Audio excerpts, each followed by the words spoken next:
Jolan True, fellow captains and admirals. My name is Jerry, and I'm hailing you from the Antari shipyard with a new entry from the captain's table.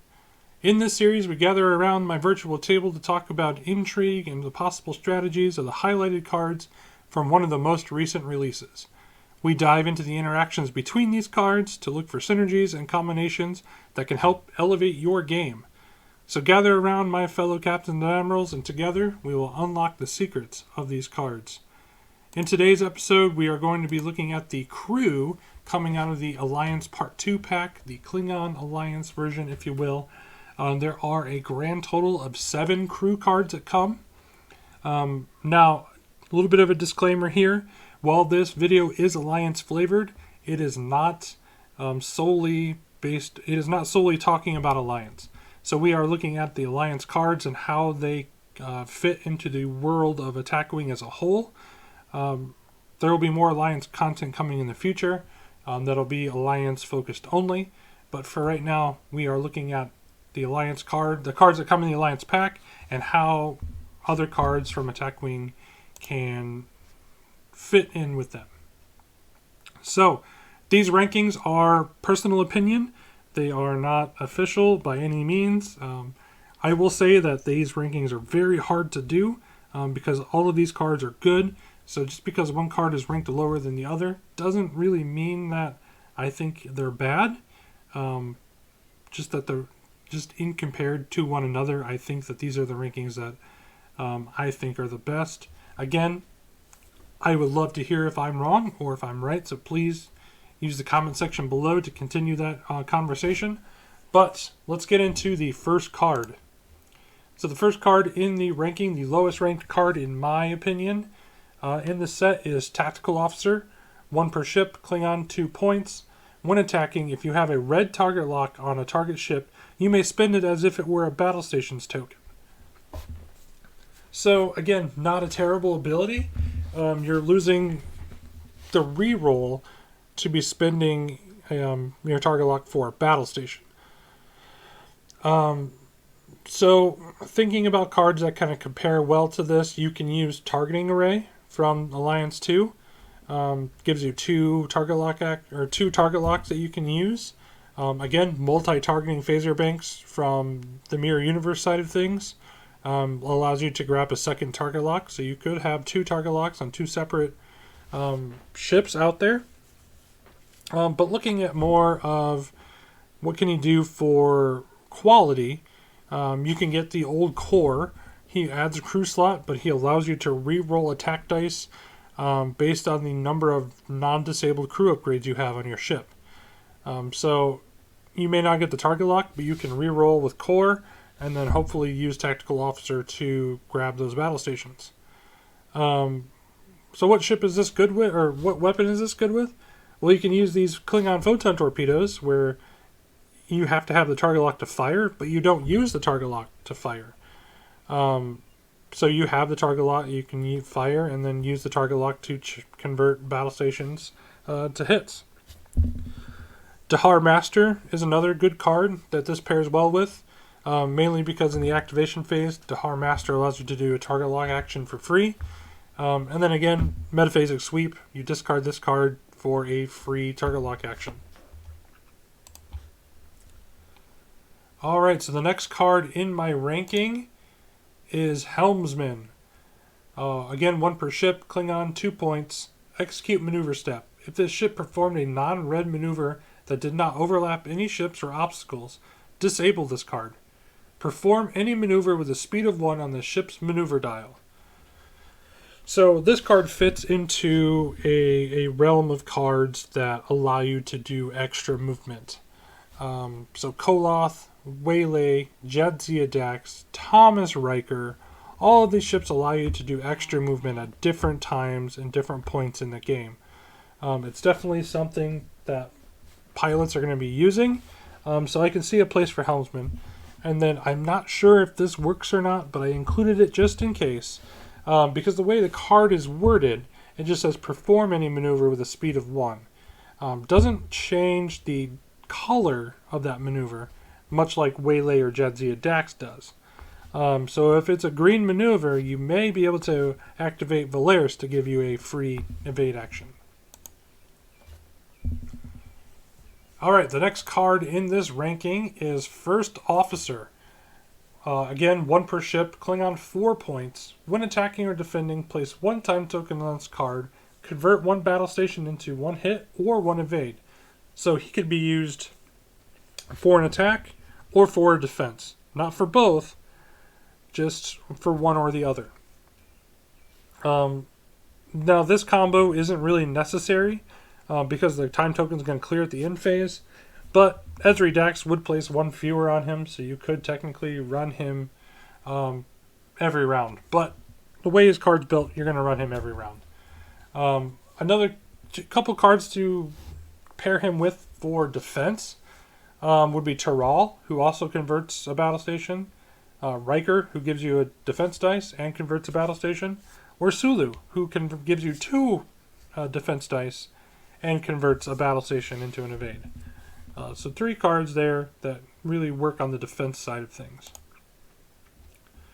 Okay, so the 4th card in my ranking is Science Officer. Action: place 1 scan token besides this ship. You may remove 1 red token from besides this ship and the corresponding blue target lock token. Okay. That's an awesome ability. It is an action, so you got to make sure that your opponent's got the target lock on you to do the second part of that text. But the fact of the matter is that the text says place a scan token beside your ship. That means you're not actually doing the scan action. So you're just placing the token. So you can definitely, again, I've got this theory, and if you've watched any other videos on my channel, you've seen Chulak at the main point of this theory, that you can definitely get scan tokens beside your ship to negate cloak. Again, this is just another way to do that. Chulak places 3, Science Officer places 1, that's 4. Scans run, or cloakers run at least 6 to 7 defense dice. So now you've reduced their defense down to 3 or 2. And there's ways to get more. So again, Science Officer works well with the Enterprise A and Mr. Spock. Both of them want scan tokens to do things. You'd have to, if you got Mr. Spock and the Enterprise A and Science Officer all together, you'll have to figure out a way to get another scan token to do both. But you could do that. Vorik is another interesting card that pairs well with this. Because Science Officer is removing tokens, Vorik does too in the defense side. So Science Officer, say you've got an opponent who has got a perfect quality actions next to him. So they have a target lock and a battle station. So you use Science Officer, you get rid of the target lock, and then when you're defending, place 3 time tokens on the card and remove the battle station's token from besides the attacking ship, and then all of a sudden you've stripped all of their quality. And there's a string combo there. Breenade is another one. If your ship has a scan token, you may convert a blank result to a hit. Just an old school, straight up, nice conversion. And then of course you got Theodric Patterson, the captain side of him. If there's a scan token besides the ship, roll +1 defense dice. You may re-roll up to 2 blank defense dice, or 2 blank results. So good cards that pair well there. So the next card in my ranking is Operations Officer. If equipped to a Cavort class, add +1 to this ship's agility value. When defending, you may convert 1 battle station result into 1 evade result. Again, when I saw this card, first ship I thought of was my IKS-4 is getting even more help. Of course, I would put Operations Officer on board because I'm getting another defense dice. So that's just another way to help me raise my cloaking defense up. So now Cavorts are running at 2 defense dice plus your 4 for cloak. So now you're looking at 6, and then you can come in and get even more cards like Sulu, who'll add you another 2. So you could get up to 8 defense dice that way. Taral is a good pair with this because they do the exact same thing. So now you'll be able to convert 2 battle station results into evades. And of course, William T. Riker does the exact same thing. You've got The Karaga and the Hegta here, both are defense oriented. Both are Cavort classes, so this definitely goes there.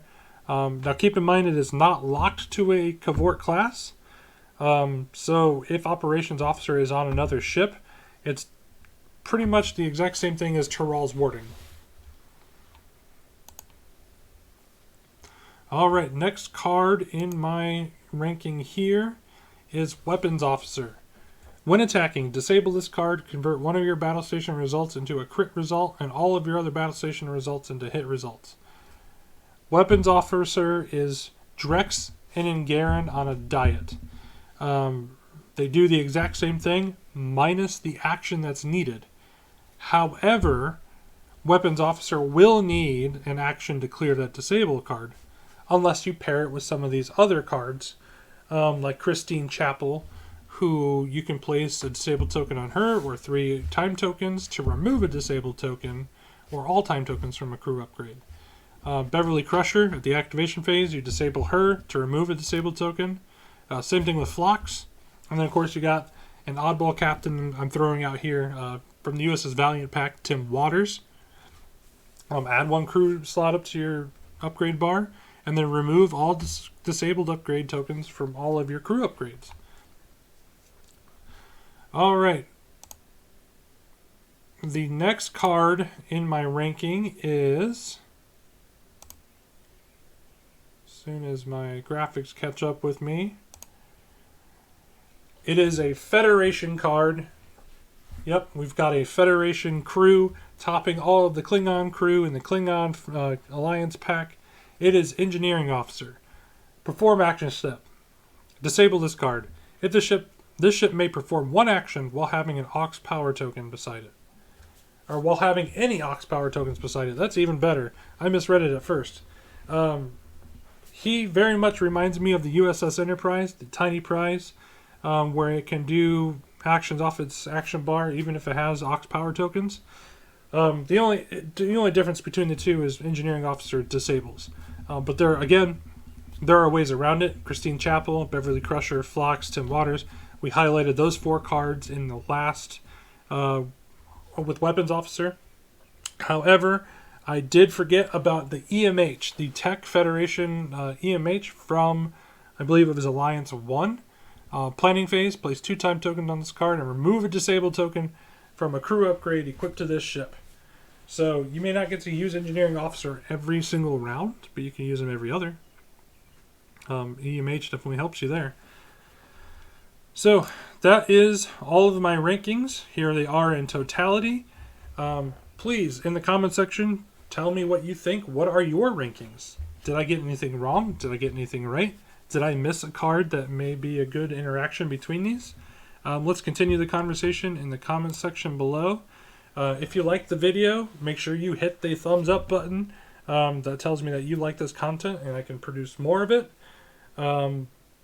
Again, do me a favor and subscribe and share the video on Facebook or whatever other platforms. Share it with friends that play Attack Wing.